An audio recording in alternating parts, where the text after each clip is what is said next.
하나님의 말씀 로마서 14장 17절입니다. 제가 봉독하겠습니다. 하나님의 나라는 먹는 것과 마시는 것이 아니요 오직 성령 안에 있는 의와 평강과 희락이라. 아멘. 오늘 말씀은 로마서 14장 17절입니다.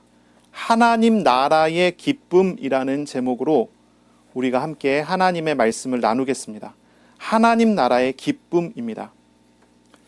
지난 2년 동안 우리는 오직 성령으로 건설되는 하나님의 나라라는 제목으로 신년 말씀을 연속해서 우리가 받았었죠. 한 번은 스가랴 4장의 말씀으로, 또 한 번은 사도행전 1장의 말씀으로 함께 말씀을 나눴습니다.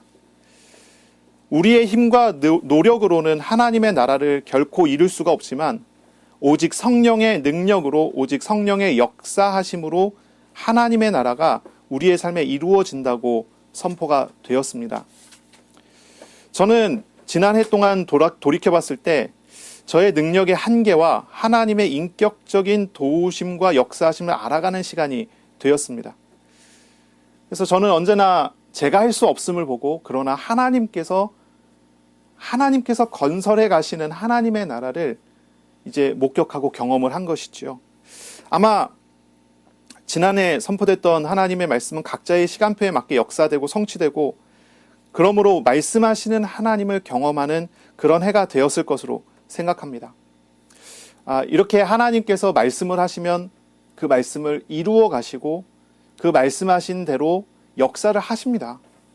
오늘도 우리가 하나님의 말씀을 나누고 또 우리가 선포하고 듣고 기도할 때 하나님은 1년간 말씀하신 대로 우리와 함께 하시며 우리에게 역사하실 줄을 믿습니다. 말씀이 성취되는 것이 잘 보이지 않는 사람들이 있습니다. 그런 사람들은요, 아마 그 눈이 가리워서 그러겠죠. 고린도전서 2장에 나오는 그런 말씀처럼 그렇습니다. 그렇다면 정말 성령 충만함을 얻고 영적인 눈을 떠서 말씀과 세상을 다시 보는, 거기서부터 시작되어져야 할 것입니다.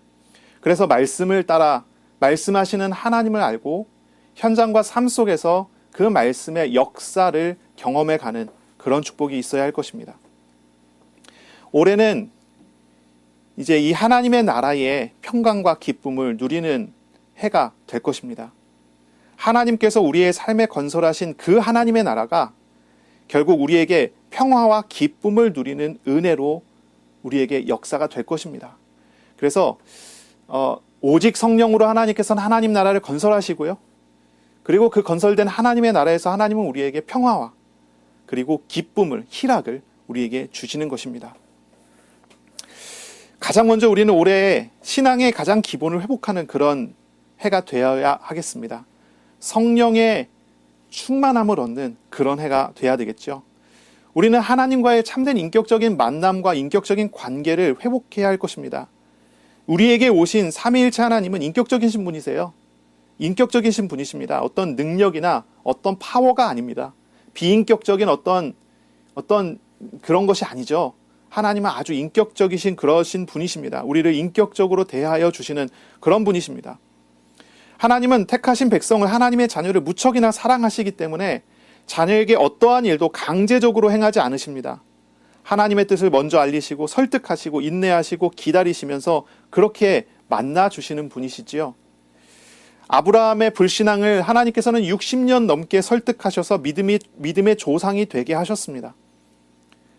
이스라엘이 불신앙이 많은 것을 하나님께서 아시고도 그들을 부르셨고, 광야 40년을 뒤치다꺼리하면서 설득해서 믿음의 민족을 만드셨습니다. 예수님께서는 갈릴리에서 12제자를 부르셨지요. 똑똑하고 잘 배운 사람들이 아니었습니다. 갈릴리 출신의 11명의 제자와, 이제 물론 가룟 유다는 유다 출신이라고 하죠. 그래서 12명의 제자를 부르셨어요. 그들을 3년간 동거동락하면서 제자들을 믿음의 사람으로, 그리스도의 사도로 만드시고 세우십니다. 아브라함이나 이 이스라엘이나 제자들 모두가 하나님께 설득되어 믿음의 사람이 되고 헌신하는 그런 사람이 됐죠. 하나님께서 그들을 어떻게 설득하셨을까요? 하나님께서는 아브라함에게, 이 제자들에게 하나님의 신실하심을 보여주시는 방식으로 그들을 설득하셨습니다. 하나님이 믿을 수 있는 분이라는 것을 보여주셔서 설득하신 거예요. 먼저는 하나님의 임재하심이 나타날 때 그들은 하나님이 초월자이시고 높으신 하나님이시라는 걸 알게 하고, 그러나 그 하나님이 그들을 사랑해서 그들을 대속하고 은혜 베풀어 주시는 그 일들을 통해서 아브라함도 제자들도 설득을 당한 것입니다. 하나님의 열심에 설득을 당하여 믿음의 사람이 되고 사도가 되고 하나님의 사역자들이 되었던 것이지요. 하나님께서는 택한 사람들 찾아오셔서 구원하시고 그 사람의 속에 착한 일을 시작하십니다. 그리고 하나님께서는 함께 하시면서 그 착한 일을 그 사람 속에서 결국은 이루시는 참된 왕이심을 드러내시고 보이십니다. 그 하나님이 신실하심을 나타내시는 거죠. 하나님의 통치는 참으로 인격적이고 선한 통치이기 때문에 하나님과 동행하는 어느 누구도 하나님을 알아갈 때 하나님을 신뢰하고 믿게 되는 것입니다. 그래서 하나님을 인격적으로 알아가고 하나님의 통치에 순종하는 그러한 삶으로 변화가 되는 것이지요. 이것이 단기간에 되는 것은 아니고 장기간 하나님의 말씀 안에서 우리가 성령의 인도하심을 받으며 하나님을 알아가면서 그런 경험들을 우리는 또 하게 되는 것입니다. 올 한 해가 이렇게 하나님과의 인격적인 교제를 회복하고 하나님의 선하시며 인격적인 통치에 순종하고 하나님의 인도하심을 따라가는 그런 복된 해가 되시기를 바랍니다. 우리가 하나님의 나라를 이야기할 때 우리가 몇 번 계속 반복해서 이야기하죠. 하나님 나라는 어디입니까? 무엇이 하나님의 나라입니까? 하나님의 나라는 우리가 죽어서 가는 저 천국의 하나님의 나라가 맞습니다. 그리고 또한 그 하나님의 나라는 지금 이 땅에 앞당겨 하나님이 통치하시는 모든 장소와 모든 현실과 모든 현장이 다 하나님의 나라입니다. 하나님의 나라는 나라의 개념은 통치의 개념입니다. 통치의 개념이에요. 하나님께서 우리에게 찾아오셔서 우리를 영접하여 주시고 우리 마음에 오시고 우리가 주님 안에 있게 하셨습니다.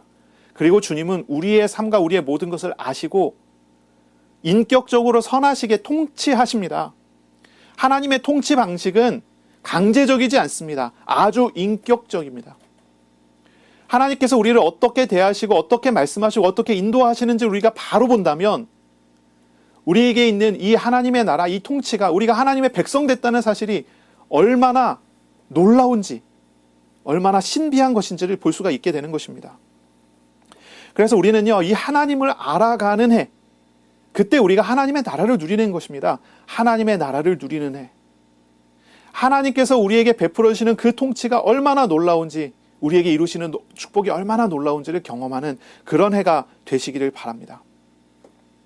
올 한 해는 우리의 가정과 우리의 자녀와 우리의 직업과 우리의 삶에 하나님의 나라가 온전히 회복되는, 천국이 온전히 회복되는 그런 해가 되시기를 소원합니다. 하나님의 나라가 어떻게 회복됩니까? 하나님의 나라가 어떻게 나타납니까? 하나님께서 우리에게 인격적으로 찾아오실 때 그 하나님 나라가 회복이 되는 것입니다. 자, 우리가 작년과 재작년에 나눴던 말씀들을 한번 생각해 보셔야 되겠습니다. 하나님의 나라가 되는 것은 무엇입니까? 오직 하나님의 영이 될 때 하나님의 나라가 됩니다. 스가랴 4장 6절에 하나님의 집에 대한, 성전에 대한 건축에 대한 이야기를 하십니다. 이것은 이제 구약 때는 성전 건축이라고 선포가 되지만 지금 우리가 읽을 때는 우리의 삶에 이루시는 하나님의 나라, 하나님의 집의 건축이라 이렇게 읽어도 되겠습니다. 하나님의 나라가 어떻게 건축이 됩니까? 이것은 힘으로 되지 아니하며 능력으로 되지 아니하고 오직 나의 영으로 되느니라 라고 했습니다. 오직이라는 단어를 씁니다. 오직. 사람의 힘과 사람의 능력으로 하나님의 나라는 건축될 수 없습니다. 오직 하나님의 영으로 되는 것입니다. 이 말은요, 우리의 인생에 하나님의 나라를 건축하는 것이 우리의 노력과 우리의 판단의 결과가 아니라 하나님의 사역의 결과라는 것이죠. 우리가 아무리 노력해도, 우리가 아무리 애써도, 우리가 어떤 프로그램을 가지고 들어와도 그것이 하나님의 나라를 건축하는 배경이 될 수 없습니다. 우리가 어떤 감정을 유지하려고 해도 그 감정의 유지가 하나님 나라가 유지되는 것이 아닙니다. 하나님의 나라의 건축은 오직 하나님의 사역입니다. 그것은 이미 우리의 삶에 와 있는 것이고, 그리고 우리의 삶에 오셔서 그렇게 하나님 나라를 이루신 하나님께서 우리의 삶에 결국은 완성시키실 그런 일입니다. 사람의 노력은 죽은 자를 살릴 수가 없어요. 사람의 능력은 죄악된 현실을 변화시킬 수가 없습니다. 우리가 경험상 알지 않습니까? 담배나 술이나 마약이나 성중독 같은 거 변화시키는 거 굉장히 어렵지 않습니까? 거의 고치기 힘들고 어렵고, 이거를 만약에 해냈다 한다면 우리는 그렇게 평가합니다. 저 사람 정말 독하다. 그럴 수가 없을 텐데 어떻게 그렇게 했느냐, 이렇게 얘기를 하죠. 인간적인 어떤 중독들을 변화시키는 거 굉장히 어렵죠. 그런데 이런 인간적인 육신적 중독과 비교도 할 수 없는 영적인 중독, 죽음과 죄와 우상의 얽매인 일, 영적인 현실을 어떻게 변화시킬 수 있습니까? 이것은 어려운 정도가 아니라 이건 불가능한 것입니다. 될 수가 없는 것입니다. 이건 인간 편에서는 완전히 불가능한 것이지요. 그런데 하나님께서 오시면, 하나님께서 역사하시면 됩니다. 변화가 돼요. 죽은 영혼을 살립니다. 하나님의 백성 만들 수 있습니다. 영적인 중독과 얽매인 모든 문제에서 해방시킬 수 있는 능력이 우리 하나님께는 있습니다. 교회 건물을 건축한다고 해서 그 건물에 하나님이 임재하시는 것이 아닙니다. 기도하거나 예배하는 것 같은 삶의 습관들을 많이 바꾼다고 해서 그 사람의 삶이 천국으로 변화되는 것이 아닙니다. 우리를 진정으로 변화시킬 수 있는 것은 인간적인 노력의 결과가 아니죠. 하나님께서 우리를 짊어져 주시고 우리의 죄와 고통과 우리의 죽음을 대신하여 주셔서 십자가에 죽으신 바로 그 예수님을 만나게 될 때, 알게 될 때, 그 은혜 속에 들어갈 때 우리가 변화가 되는 것입니다. 하나님의 은혜가 오게 될 때 모든 것이 변화가 되는 것입니다. 그냥 교회 건물을 건축한다고 거기가 성전이 되는 것이 아닙니다. 하나님께서 은혜 내려주시면 저 초막 같은 곳도 성전이 됩니다. 볼품 없어 보이는 어떤 현장도 현실도 천국이 됩니다. 죄악으로 가득한 인간의 마음도 천국으로 변화가 되는 것입니다. 참된 변화는 우리를 사랑하시는 삼위일체 하나님의 일하심의 결과지요. 우리를 향하신 하나님의 계획하신 말씀을 따라갈 때 변화가 됩니다. 우리를 짊어지시고 대속하시는 그리스도의 사랑이 우리를 변화되게 하는 것입니다. 십자가의 보혈과 부활이 없이는 우리가 구원을 받든지 참된 변화가 일어날 수가 없는 것입니다. 우리의 마음에 내주하시고 기도하시고 설득하시고 인도하시고 역사하시는 분이 우리 하나님 성령님이십니다. 성령님의 사역으로 우리가 변화가 되는 것이죠. 이것을 우리가 기억해야 됩니다. 우리의 구원과 우리가 거룩하게 변화가 되는 것, 우리의 삶이 천국이 되는 참된 변화는 오직 하나님의 영으로만 되는 것입니다. 현장에 임하는 하나님의 나라, 영혼이 구원받고 전도가 되어지는 모든 현실도 오직 성령으로 되는 것입니다. 우리는 하나님을 먼저 찾아야 하고요. 하나님의 일을 먼저 보아야 합니다. 하나님이 어떤 분이신지, 하나님이 어떤 역사를 하시는 분이신지를 알아가기 시작해야 합니다. 우리가 그것을 의지하며 주님 따라갈 때 참된 변화가 있게 되는 것이죠. 올해 하나님을 알아가는 그런 복된 해가 되시기를 바랍니다. 우리의 부족함을 고백하시고요. 죄와 우상에서 돌이켜 하나님을 찾고 구하는 기도를 시작하세요. 하나님의 나라는 하나님의 통치하는 곳입니다. 나의 통치를, 나의 주장을, 나의 고집을 내려놓고 하나님의 주장을, 하나님의 통치를 따라가는 것이 하나님의 나라를 누리는 것입니다. 그래서 이번 주간 우리가 오직 성령함으로, 그리고 이번 한 해 우리가 오직 성령함으로 우리의 삶에 하나님께서 하나님의 나라를 건설하시는 것을 보기를 바랍니다. 오직이라고 하는 단어는 다른 것들을 배제한다는 말입니다. 다른 것들을 뺀다는 말이에요. 오직 하나님의 영, 오직 성령이라고 이야기했을 것은, 하는 것은 우리가 다른 것은 내려놓고 자기를 부인하고 주님을 의지한다라고 하는 그런 말이 될 것입니다. 그래서 이번 한 해는 우리가 정말 성령으로 충만하여 성령의 인도하심을 따라 하나님께서 우리의 삶에 이루시는 하나님의 나라를 경험하는 그런 복이 있기를 바랍니다. 우리의 상황과 우리의 환경이 우리를 억누를 수 있습니다. 그러나 우리에게 오신 하나님을 의지함으로 하나님께서 주시는 평강과 기쁨으로 나아가는, 그렇게 하나님의 나라가 회복되는 그런 복이 있기를 원합니다. 아멘. 오늘 우리가 읽은 본문이 있죠. 하나님의 나라는 먹는 것과 마시는 것이 아니요 오직 성령 안에 있는 의와 평강과 희락이라 라는 말씀입니다.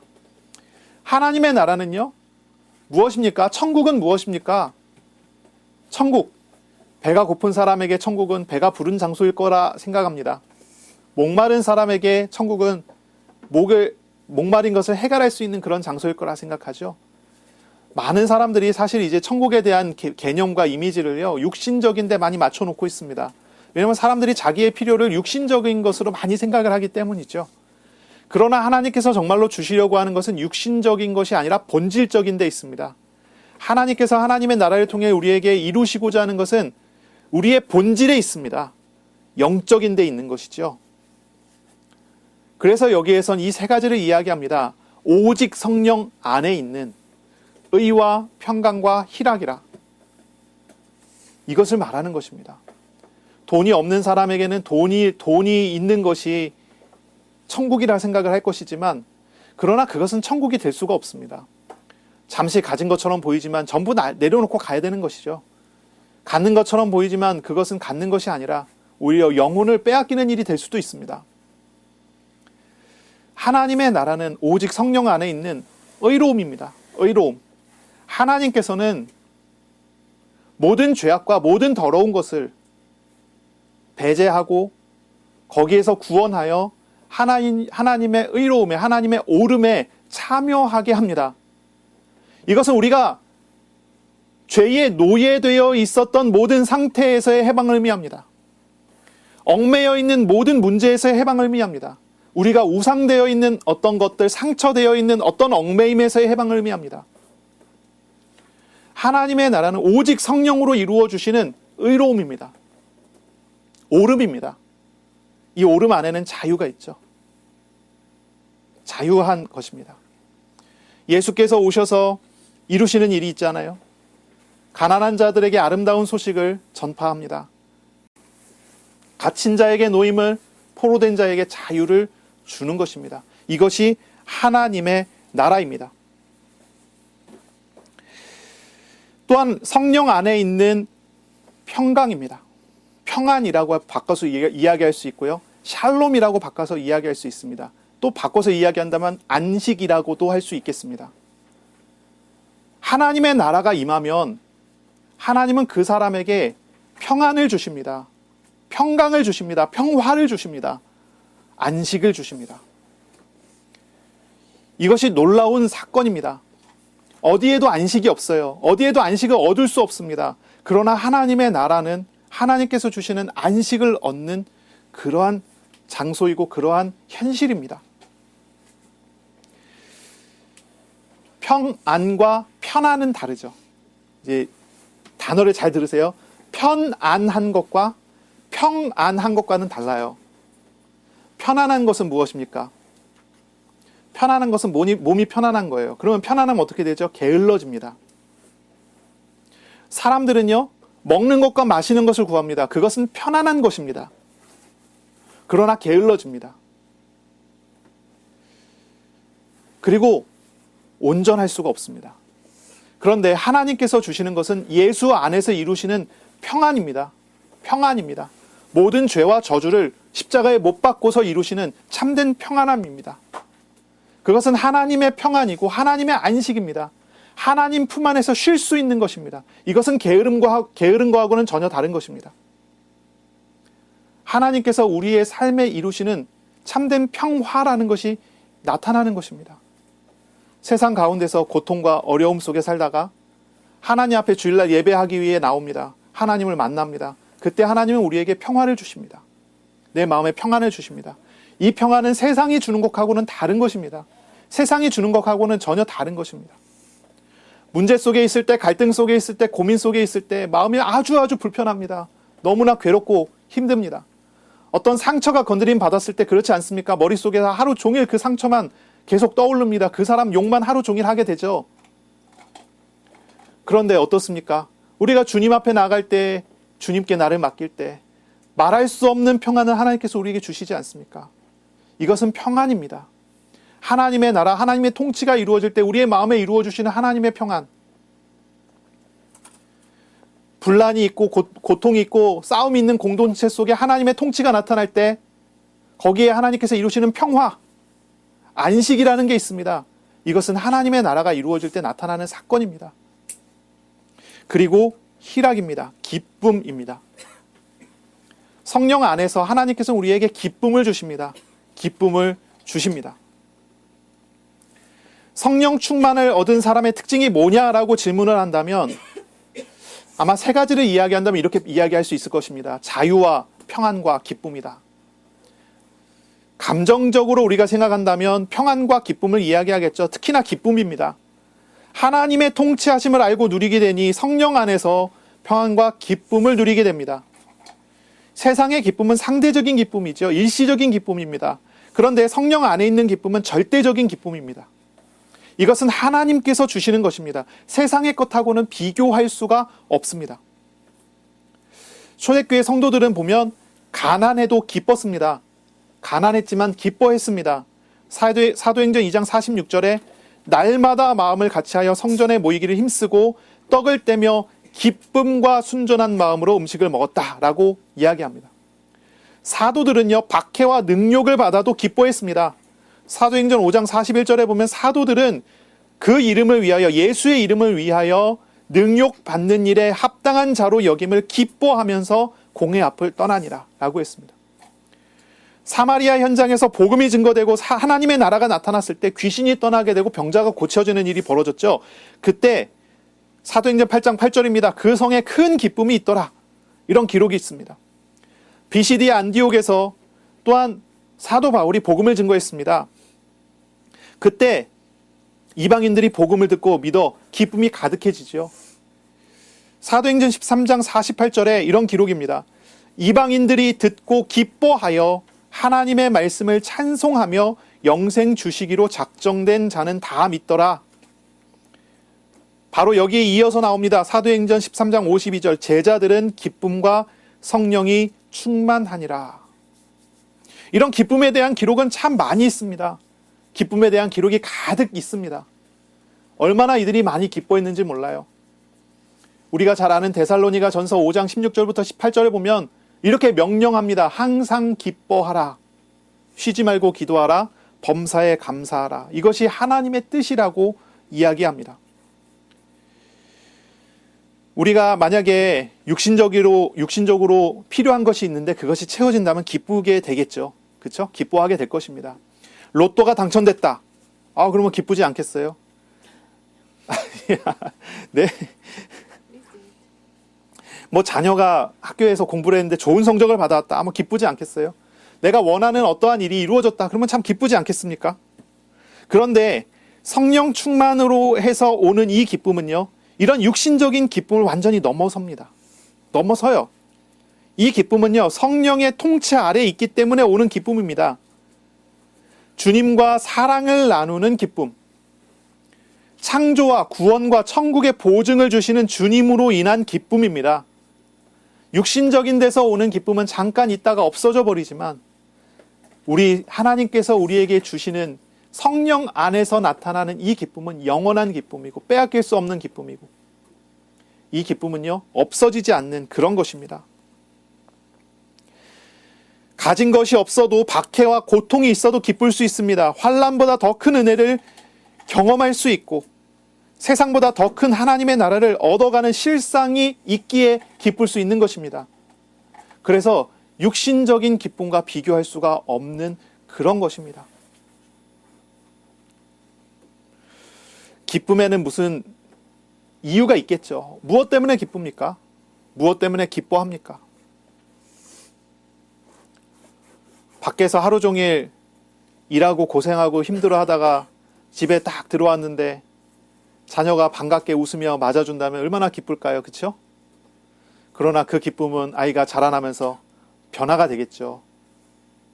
기쁨의 이유가 무엇입니까? 자녀와 싸우면 그게 계속 기쁠까요? 그렇지 않습니다. 그러나 하나님의 주시는 기쁨은 다르단 말이죠. 달라요.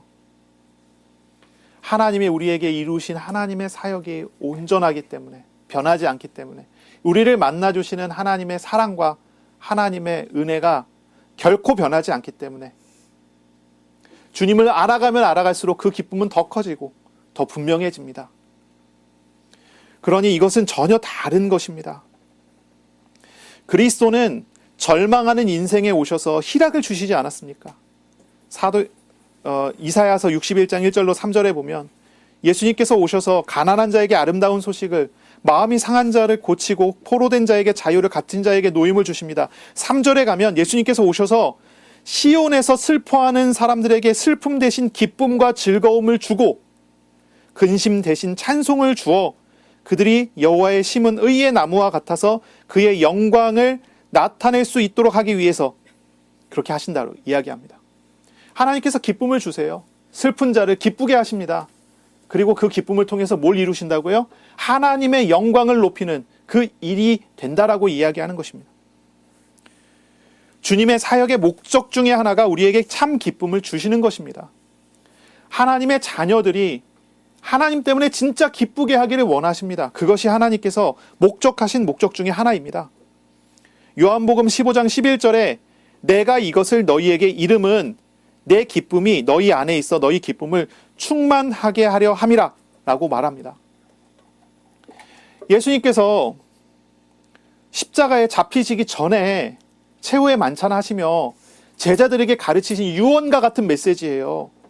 유언과 같은 메시지입니다. 한참을 이야기하십니다. 이런저런 이야기를 계속 하셨습니다. 예수님께서 이제 잡혀가실 것을 이야기합니다. 예수님께서 이제 잡혀가시고 고아와 같이 버려질 것 같은 너희들을 위해서 성령을 보내주겠다라는 그런 말씀을 하시면서 이야기를 합니다. 내가 이 이야기들을, 이 내용들을 십자가에 죽기 전에, 잡히시기 전에 이 이야기를 너희에게 하는 것은 너희에게 진짜 기쁨을 주기 위해서다 라고 이야기해요. 이것이 하나님께서 우리에게 기쁨을 주신다고 하는 내용이에요. 이것이 하나님께서 우리에게 사역하신 목적 중에 하나입니다. 히브리서 12장 2절에 보면요, 예수님께서 십자가를 참으셨습니다. 왜 십자가를 참으셨습니까? 그 앞에 있는 기쁨을 위하여 십자가를 참으셨다라고 이야기합니다. 우리는 주님의 주시고자 하는 그 기쁨을 얻어가야 할 것입니다. 그 기쁨을 누리는 해가 되어야 할 것입니다. 성령 충만함을 받아 주님의 통치 아래 나아가셔야 돼요. 마태복음 25장 21절에 보면 주님은 예화를 들며 이야기하시다가 이런 표현을 쓰세요. 너의 주인의 즐거움에 참여할지어다. 하나님이 기뻐하시는 그 기쁨에 참여하는 것. 이것이 하나님의 나라의 백성된 사람이 받을 응답입니다. 그런 응답입니다. 바울은 빌립보 성도들에게 권면했어요. 빌립보서 4장 4절입니다. 주 안에서 항상 기뻐하라. 다시 말하노니 기뻐하라. 우리는 주님을 기뻐하는 그런 해가 우리에게 있어야 할 것입니다. 그런 올해가 되기를 바랍니다. 우리가 잘 아는 웨스트민스터 소요리 문답 1번 문제가 있죠. 사람의 제일 되는 목적이 무엇입니까? 대답이 무엇입니까? 대답은 이것입니다. 하나님을 영화롭게 하는 것과 하나님께 영광 돌리는 것과 그리고 영원토록 그를 하나님을 즐거워하는 것이다 라고 고백합니다. 이것이 성경이 가르치는 교리로서 개혁교회의 1번 신앙 고백 중에 하나예요. 우리가 이 땅을 살아가는 진짜 목적이 무엇입니까? 하나님께서 나를 왜 창조하셨고 왜 구원하셨고 이 땅에 왜 남겨놓으셨습니까? 하나님께 영광되게 하기 위해서, 하나님을 기뻐하기 위해서, 영원히 하나님을 기뻐하기 위해서. 이 존 파이퍼 목사님은 이걸 이렇게 해석하더라고요. 이 구절을 이렇게 해석해요. 영원토록 하나님을 기뻐함을 통해 하나님께 영광 돌리기 위해서라고 이렇게 해석을 하더라고요. 하나님을 영원히 기뻐하는 것이, 그것이 하나님께 최고로 영광 돌리는 사역이라는 거죠. 하나님은 사람을 만드신 이유가 하나님을 기뻐하게 하기 위해서예요. 하나님이 우리를 구원하신 이유가 하나님과 함께하는 그 기쁨을 회복하기 위해서라고 하는 것입니다. 우리가 이때 지금 이런 질문을 해봐야 되겠죠. 저는 어떻습니까? 여러분은 어떠십니까? 하나님을 알므로써, 하나님과 함께함으로써 기쁨을 갖고 계십니까? 그 기쁨이 온전하게 우리 안에 살아 있습니까? 만약에 그 기쁨이 없다면 우리는 어쩌면 가장 본질적인 것을 놓치고 살아가고 있는 것입니다. 하나님께서 우리에게 정말로 주시고자 하는 것은 하나님을 믿음으로 인하여 오는 평안과 기쁨입니다. 어떤 사람은요, 기쁨을 하나님께 순종하면 하나님께서 주시는 결과라고 이야기한다고 합니다. 그런데 그렇지가 않습니다. 존 파이퍼는 이렇게 얘기해요. 기쁨은 결과가 아니라 기쁨은 하나님의 명령이고 기쁨은 순종의 일부라고 표현을 합니다. 순종의 일부입니다. 기쁨은 하나님과 관계가 좋을 때 나오는 그런 결과로서 기쁨이 아닙니다. 기쁨은요, 하나님께서 우리에게 주신 구원의 내용이고요. 기쁨은요, 하나님과의 관계에 있어서 가장 핵심되는 것이 기쁨입니다. 그래서 우리가 하나님의 나라를 오래 누려가면서 이 신앙의 본질 중 하나가 되는 기쁨을 회복하는 그런 해가 되어야 하겠습니다. 예를 들어 한번 생각해 보면 이런 부분이 있습니다. 부부가 서로를 사랑합니다. 그리고 섬깁니다. 그렇죠? 부부가 서로를 섬겨요. 그런데 부부가 기쁨으로 서로 섬기는 것이 정당한 것입니까? 아니면 기쁨 없이 그냥 의무로 서로를 섬기는 것이 정당한 것입니까? 이게 정당성을 이야기하면 좀 이상하죠. 부모가 자녀를 돌봐야 되는 의무 때문에 자녀를 돌보고 있다면 그 관계는 아주 삭막한 관계인 것입니다. 그런데요, 부모가 자녀를 돈을 주고 용돈을 주고 학비를 대주고 아이의 뒤치다꺼리를 다 해주고 하는 것이 부모의 기쁨으로서 자녀에게 그렇게 헌신하고 섬기게 된다면 그 관계는 아주 아름다운 관계고 하나님께서 디자인하신 그 아름다운 가정이 되는 것입니다. 하나님과 우리와의 관계를 이야기할 때 이 기쁨이라는 단어를 빼고 이야기할 수가 없는 것입니다. 우리가 하나님께 예배할 때 기쁨 없이 예배한다 그러면 그 관계는 온전한 게 아직 아닌 것입니다. 하나님께 기도를 할 때 하나님께 기도하는 그 모습 속에 내 안에 하나님을 기뻐하는 그 기쁨이 없이 기도하고 있다면 그 관계가 인격적으로 온전하지 않은 상태라는 걸 의미한 것입니다. 회개라는 걸 하잖아요. 우리가 회개해요. 왜 회개합니까? 왜 회개하죠? 어떤 사람은 두려움 때문에 회개합니다. 의무감을 가지고 회개합니다. 내가 더 이상 죄에 있으면 안 되기 때문에. 이건 나에게 고통과 죄가 되고 나에게 슬픔이 되고 내 주변 사람들에게도 어려움이 될 거라 생각하는 거예요. 율법주의적 시각으로 회개를 하는 사람들이에요. 그런데 진짜 회개란 그런 것이 아닙니다. 진짜 회개는 무엇입니까? 진짜 회개는요, 하나님을 아는 기쁨으로 인하여 다른 것들을 제거하는 행위여야 됩니다. 그게 바른 것 아니겠습니까? 우리는 참된 회개, 참된 신앙, 참된 삶을 살아가야 합니다. 그것은 하나님과의 관계가 회복될 때 나타나는 것입니다. 그 관계 또한 핵심은 하나님을 기뻐하는 데 있습니다. 하나님을 기뻐하는 데 있어요. 하나님은 우리와의 관계를 기뻐하십니다. 우리도 그 관계 안에서 기쁨을 얻기를 원하십니다. 기쁨을 얻고 누리는 것은 바로 그 관계가 온전해져 간다는 그런 의미입니다. 그러므로 하나님과 교제할 때 하나님을 온전히 알아가는 기쁨을 달라고 기도하세요. 나에게 기쁨을 주십시오. 하나님 아는 기쁨을 주십시오. 기도하세요. 하나님이 행하시는 선한 일을 볼 때마다 또한 그 일을 통해서 하나님을 기뻐하는 그런 일이 우리에게 있어야 할 것입니다. 하나님은 세상을 섭리하고 다스리십니다. 예정하시고 일하십니다. 심판하시기도 하고 구원하시기도 하십니다. 그리고 우리의 삶에 하나님은 거룩하신 일들을 이루어가죠. 성화를 이루어가시고 결국은 우리가 천국에 가기까지 우리를 견인하시고 그리고 우리가 천국에 갈 때 영화되게 하십니다. 하나님께서 하시는 모든 통치와 모든 사역들이 있습니다. 그 모든 통치와 사역들은요, 하나님께서 나를 사랑하셔서 행하시는 그 사랑의 표현입니다. 하나님이 세상을 왜 섭리하십니까? 나를 위해서예요. 우주가 돌아갑니다. 우주가 왜 돌아갑니까? 하나님의 나라를 누리는 사람은 그것을 볼 수 있습니다. 나를 위해 하나님께서 우주를 움직이고 운행하고 계시는구나. 한 영혼을 천하보다 귀하게 여기시는 하나님께서 나를 세우기 위해 이 세상을 움직이시고 있다는 사실을 보게 됩니다. 하나님이 나를 사랑하시는 것 때문에 정말로 하나님을 기뻐할 수 있게 됩니다. 예정하시고 작정하신 일을 실행하시는 것을 볼 때마다 우리는 일이 그렇게 이루어졌기 때문에 기쁜 것이 아니라 그 일을 이루시는 하나님의 사랑과 하나님의 은혜를 인하여 기쁠 수가 있게 됩니다. 이것이 진짜 기쁨입니다. 우리는 모든 일 속에서 하나님을 알아갈 수 있습니다. 모든 사건과 모든 사역 속에서 하나님의 사랑과 도우심을 볼 수 있습니다. 때로는 어쩔 수 없이 우리에게 다가오는 어떠한 시험과 고난의 과정을 통해서 하나님의 눈물을 보기도 합니다. 사랑하기에 하나님 허락하시는 희생도 보게 됩니다. 주님이 짊어지신 십자가를 묵상하게 됩니다. 그 모든 과정이 하나님을 알아가는 과정이 되고, 그러므로 하나님과의 참된 관계를 통해 우리가 진짜 기쁨을 얻어가는 그런 과정이 되어야 하는 것입니다.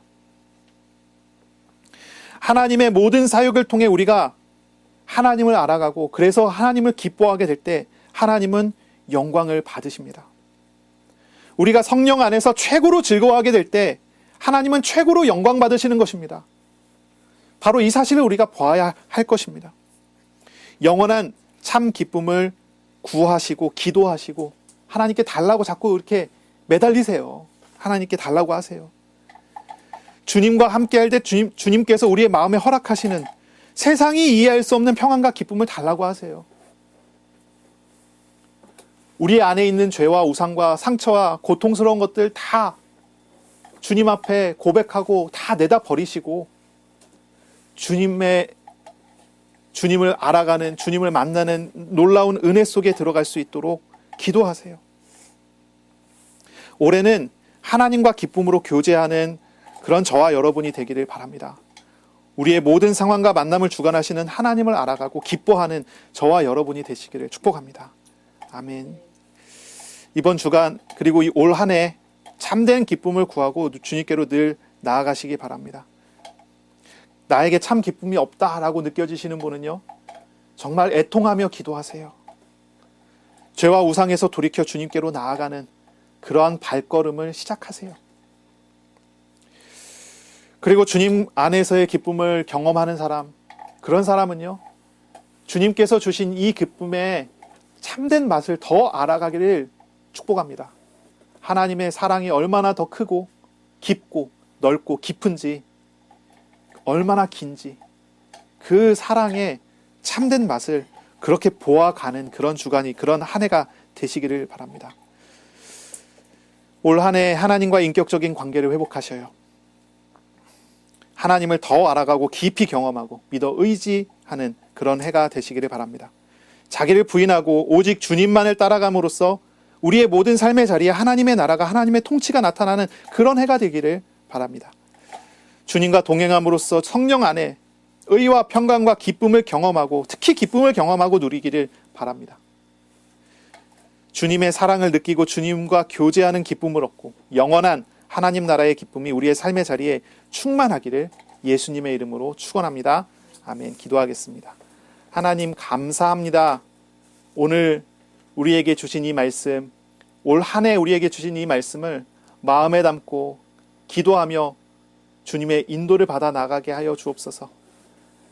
인격적이신 우리 하나님을 온전히 알고 주님과 교제하고 주님의 통치 아래 하나님의 나라의 삶을 살아가는 한 해가 되게 하여 주옵소서.